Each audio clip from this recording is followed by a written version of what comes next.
this was my choice. I knew I could say, go away, leave me alone, and I know, boom, it would have happened. There's not a doubt in my mind.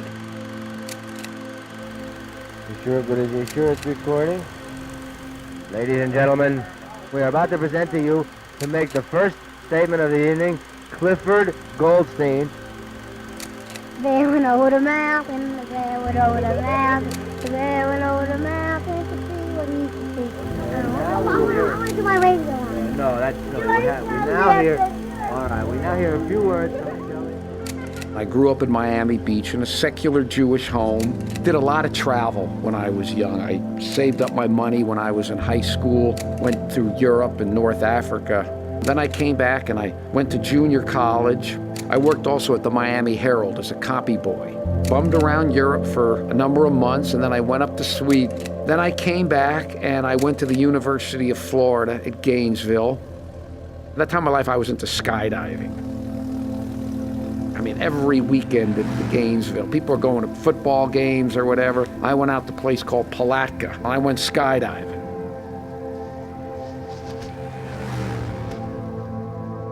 I was just kind of a skinny kid, long hair, doped up half the time.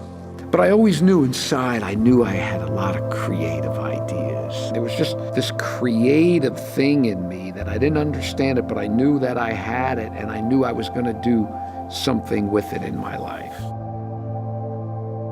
Ever since the time I was young, I always knew I wanted to be a novelist. I wanted to be a novelist or nothing. I had novelists and writers in my family.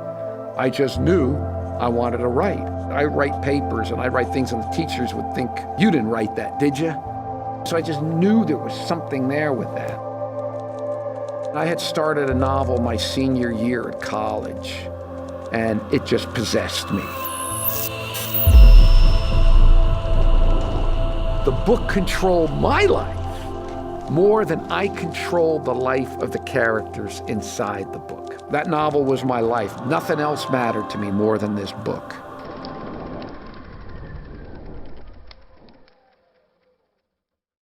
In the midst of all this, I was always somewhat of a seeker. Always had questions, and I'll never forget, one day, I was sitting in a pizza parlor, and I was reading a philosopher, and he said something that changed my life. He said, in order to live the most perfect life upon the earth, you needed to find out the reason why you were here, and then live your life accordingly. For some reason, those words just hit me. And it was like I was eating a pizza. There was this pizza sitting on the table in front of me.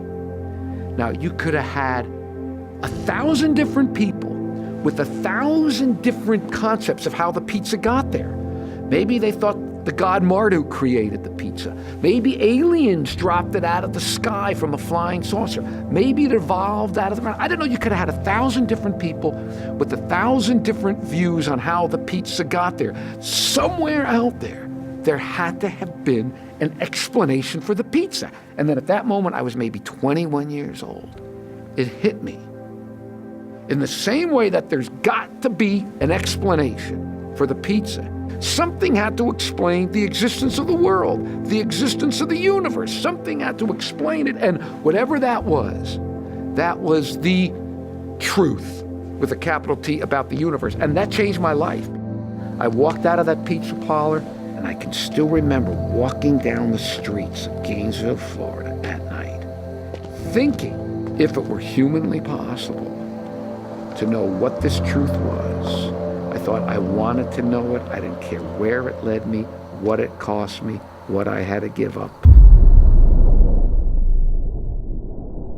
Over the next few years, I had some amazing experiences that really helped break me free from this hardcore atheistic, materialistic worldview that I was raised on. And I really started to think that there is a kind of spiritual dimension. And eventually I really came to believe that there is a God, that there has to be a God.